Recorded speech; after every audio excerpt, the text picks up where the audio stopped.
Assalamualaikum warahmatullahi wabarakatuh.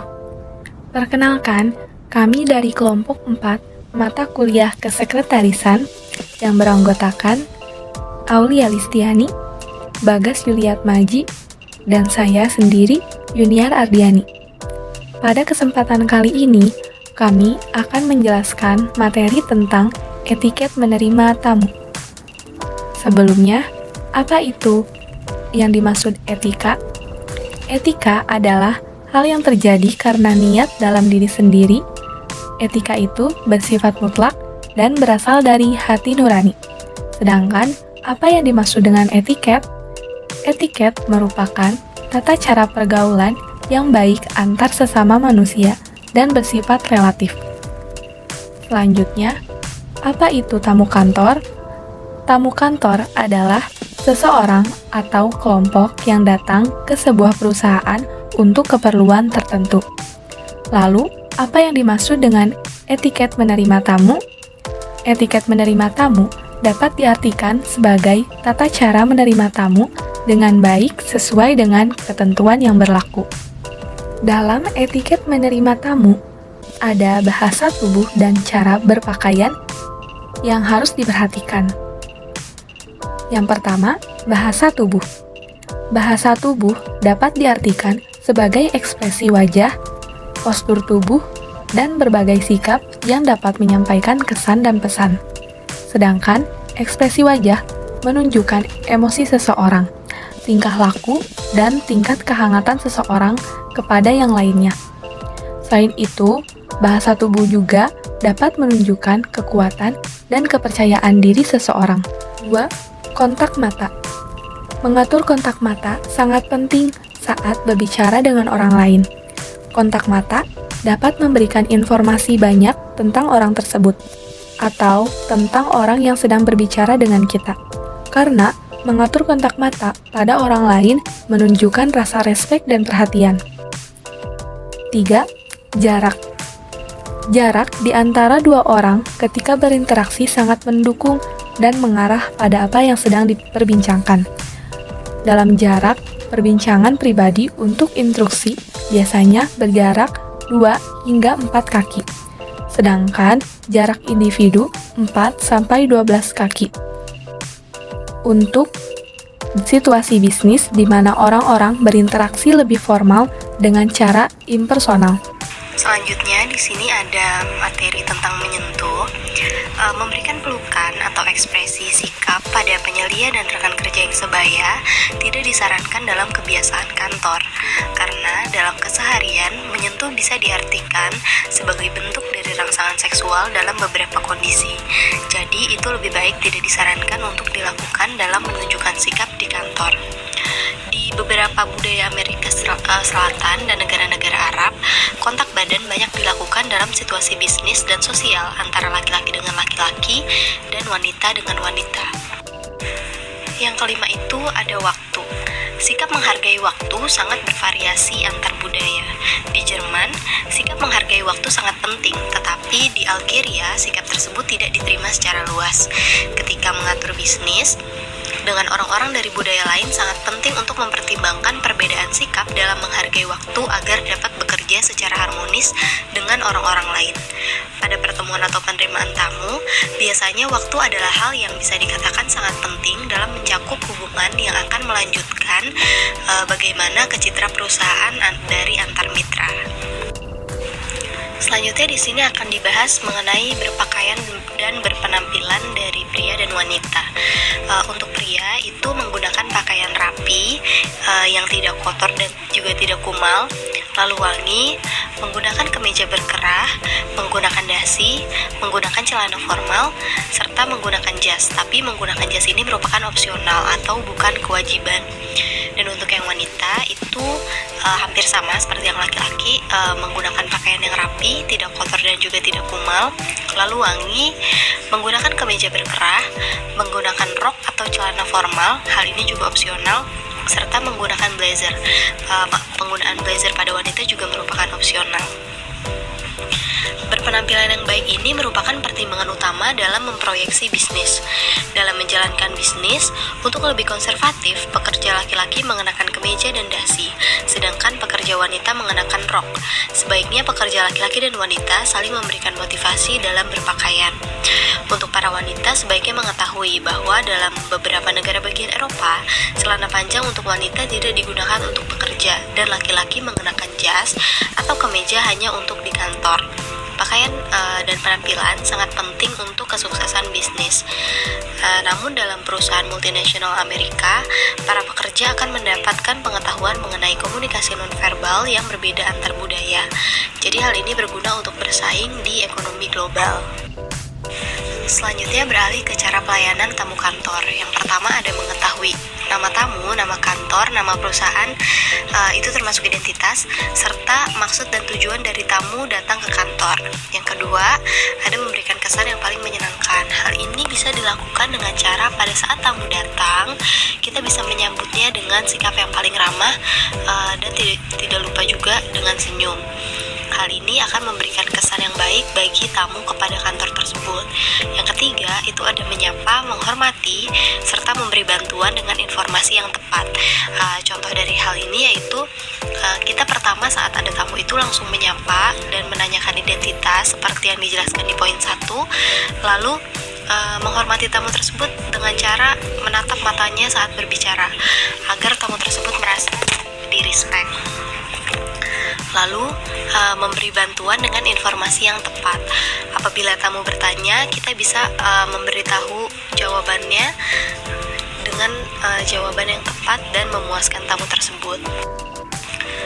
Lanjut lagi pada poin keempat, yaitu mengetahui dengan pasti hal yang boleh dan tidak boleh diberitahukan kepada tamu. Seperti halnya biasanya perusahaan memiliki rahasia. Apabila tamu tersebut mencurigakan dan menanyakan mengenai hal-hal yang penting dan dari perusahaan kita tidak boleh memberitahukan hal tersebut. Lalu yang kelima, ada menghubungi pejabat yang lebih berhak menangani masalah yang dibawa oleh tamu. Misalnya ada tamu yang komplain mengenai pelayanan maupun produk yang dihasilkan oleh sebuah perusahaan, maka kita bisa mengarahkan tamu tersebut kepada pejabat yang menaungi masalah itu. Lalu yang keenam, pandai-pandailah menetapkan masalah yang diungkapkan oleh tamu. Apabila masalah yang diungkapkan oleh tamu masih bisa kita tangani sendiri, ada baiknya kita menangani hal tersebut terlebih dahulu, dan apabila tidak bisa ditangani, maka kita bisa menghubungi pejabat yang berhak menangani kasus tersebut, seperti halnya pada poin kelima. Lalu yang ketujuh, bila pejabat yang diinginkan tamu tidak ada di tempat, kita meminta kepada tamu untuk meninggalkan pesan, lalu catat pesan tersebut dan memberitahu kepada pimpinan yang dikehendaki. Selanjutnya ada jenis-jenis tamu. Yang pertama itu ada tamu kantor atau bisnis. Jenis tamu ini merupakan jenis tamu yang datang ke kantor dalam rangka urusan bisnis kantor. Yang kedua itu ada tamu pribadi. Tamu pribadi merupakan tamu yang datang ke kantor dalam rangka menemui seseorang yang dalam hal ini tidak ada sangkut pautnya dengan urusan bisnis di kantor. Agar mampu memberikan pelayanan dengan baik dan optimal kepada pimpinan maupun tamu, maka sekretaris harus mampu mengetahui siapa, dari mana, dan apa kepentingan atau tujuan kedatangan tamu tersebut. Selanjutnya ada tamu sesuai klasifikasi. Yang pertama itu ada tamu yang sudah mengadakan perjanjian terlebih dahulu. Bagi seorang sekretaris, untuk bisa membedakan antara tamu yang sudah ada perjanjian dengan yang belum ada perjanjian, dapat dilihat dari daftar acara atau daftar penerimaan tamu. Tamu semacam ini biasanya tidak terlalu bermasalah karena pertemuan tamu dengan pimpinan biasanya sudah diatur sebelumnya oleh sekretaris. Dengan kata lain, telah diadakan perjanjian antara sekretaris dengan tamu tersebut. Hal ini bisa terjadi karena sebelumnya tamu-tamu ini sudah pernah datang dan mengirim berita untuk mengadakan pertemuan dengan pimpinan, lalu kita telah menyepakati dan mengaturnya. Kesepakatan atau perjanjian untuk bertemu ini selain dibuat secara langsung atau tatap muka, ini juga dapat dibuat melalui surat atau telepon. Dalam hal ini, sekretaris tetap mengatur menurut prioritas atau kepentingannya. Dengan demikian, Karena sudah ada kesepakatan, sekretaris dapat mengantarkan langsung tamu tersebut kepada pimpinan. Bila pimpinan sedang menerima tamu lain, tamu tersebut diminta untuk menunggu sebentar. Lalu yang harus dilakukan pada tamu yang telah memiliki perjanjian terlebih dahulu yaitu apabila tamu datang, usahakan beliau tidak menunggu terlalu lama dan kita segera memberitahu kepada pimpinan. Selanjutnya, tamu sesuai klasifikasi yang kedua, yaitu ada tamu yang belum ada perjanjian, di mana tamu ini pada umumnya bersifat random atau belum diketahui asalnya, karena kita belum mengetahui sebelumnya dari mana tamu ini berasal dan lain-lain. Oleh karena itu, kita sebagai sekretaris harus dapat memfasilitasi tamu tersebut dan diterima dengan baik. Selanjutnya, baru kita dapat menanyai dari instansi mana tamu itu berasal dan wewenang apa yang ada pada tamu tersebut. Contoh dari tamu tanpa perjanjian yaitu ada wartawan, tamu yang mengajukan komplain, tamu sales, tamu konsumen, dan yang terakhir tamu yang meminta sumbangan.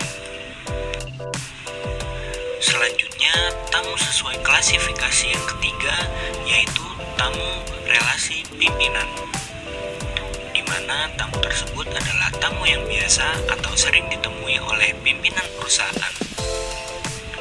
Tamu ini bisa datang dengan membuat perjanjian terlebih dahulu maupun tidak menggunakan perjanjian.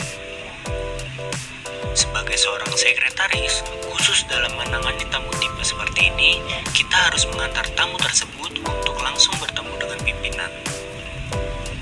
Tetapi, kita harus tetap mengetahui apakah pimpinan kita siap untuk menerimanya atau tidak. Apabila sedang ada tamu lain, tamu tersebut diminta untuk menunggu sebentar dan diberikan minum serta fasilitas lain di ruang tunggu tamu. Berbeda dengan slide sebelumnya, kali ini kami akan membahas tentang 5 etika menerima tamu. Yang pertama adalah sambut dengan tulus, di mana dimaksudkan kita sebagai seorang sekretaris harus dapat bersifat sopan dan memberikan citra positif kapanpun dan dimanapun agar dapat menunjang citra yang baik di perusahaan tempat kita bekerja. Lakukanlah dengan senyuman dan perhatian yang cukup. Pada saat menerima tamu atau menyambut tamu dalam kondisi duduk memanglah tidak salah, tetapi lebih baik dilakukan dengan cara berdiri, memberikan salam, dan berjabat tangan di awal perjumpaan. Yang kedua ada berikan tempat duduk yang tepat, di mana dimaksudkan kita sebagai seorang sekretaris harus memberikan tempat duduk yang nyaman bagi para tamu yang berkunjung ke perusahaan tempat kita bekerja. Jika terdapat tamu yang baru datang, kita mempersilahkan tamu tersebut untuk ke ruang tamu perusahaan di kursi atau sofa yang tersedia. Setelah tamu tersebut duduk, barulah kita dapat menanyakan identitas dan maksud tujuan tamu tersebut. Yang ketiga ada memperhatikan penampilan, di mana kita dimaksudkan sebagai seorang sekretaris harus wajib dan selalu berpenampilan rapih, wangi, dan bersih. Mengapa harus seperti itu? Karena kita sebagai seorang sekretaris pada umumnya selalu bekerja dengan bertemu banyak orang dan tidak hanya bekerja sendirian. Oleh karena itu, penampilan yang maksimal dapat menunjukkan citra positif dari mata perusahaan atau instansi lain yang datang ke perusahaan kita. Yang keempat ada bersikap sopan dan ramah. Hal ini berkaitan dengan etika yang pertama, di mana kita sebagai seorang sekretaris harus bersikap sopan dan santun terhadap tamu yang kita terima. Karena hal tersebut menjadi sangat sensitif apabila tidak dilakukan dengan sebaik mungkin. Oleh karena itu, kita sebagai seorang sekretaris harus dapat menunjukkan bahwa kita ikhlas dan bersifat sopan dan ramah kepada tamu tersebut. terakhir ada menggunakan nada yang jelas, di mana dimaksudkan nada yang jelas ini adalah berbicara dengan sewajarnya. Sebagai seorang sekretaris, kita pastinya sudah tahu mengenai korespondensi dengan penggunaan kata-kata baku yang digunakan saat menerima tamu.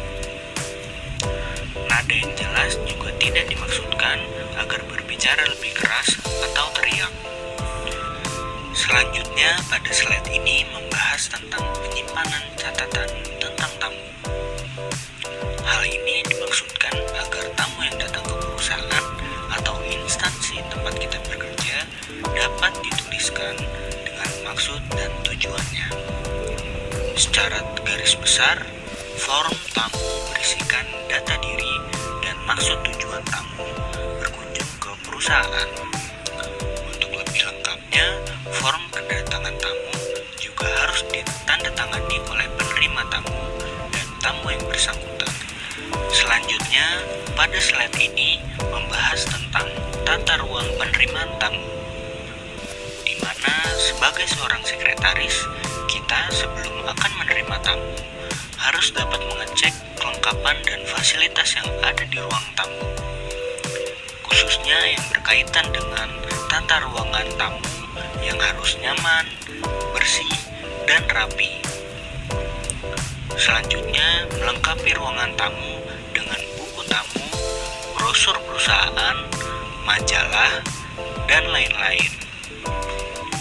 Selanjutnya, kita dapat menyediakan minuman maupun makanan ringan untuk menunggu serta menyediakan asbak serta tempat sampah.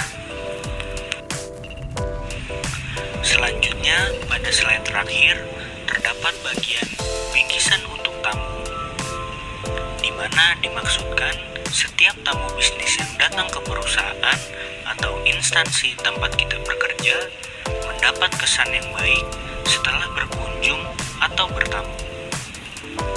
Hal tersebut dapat dilakukan dengan memberikan bingkisan atau cindera mata dari perusahaan atau kantor kita. Barang-barang tersebut berupa produk yang dihasilkan oleh perusahaan kita atau yang menunjukkan nama perusahaan kita. Contoh barangnya yaitu seperti pulpen, jam dinding, buku catatan, hingga plakat. Sekian pemaparan materi dari kelompok 4 tentang etika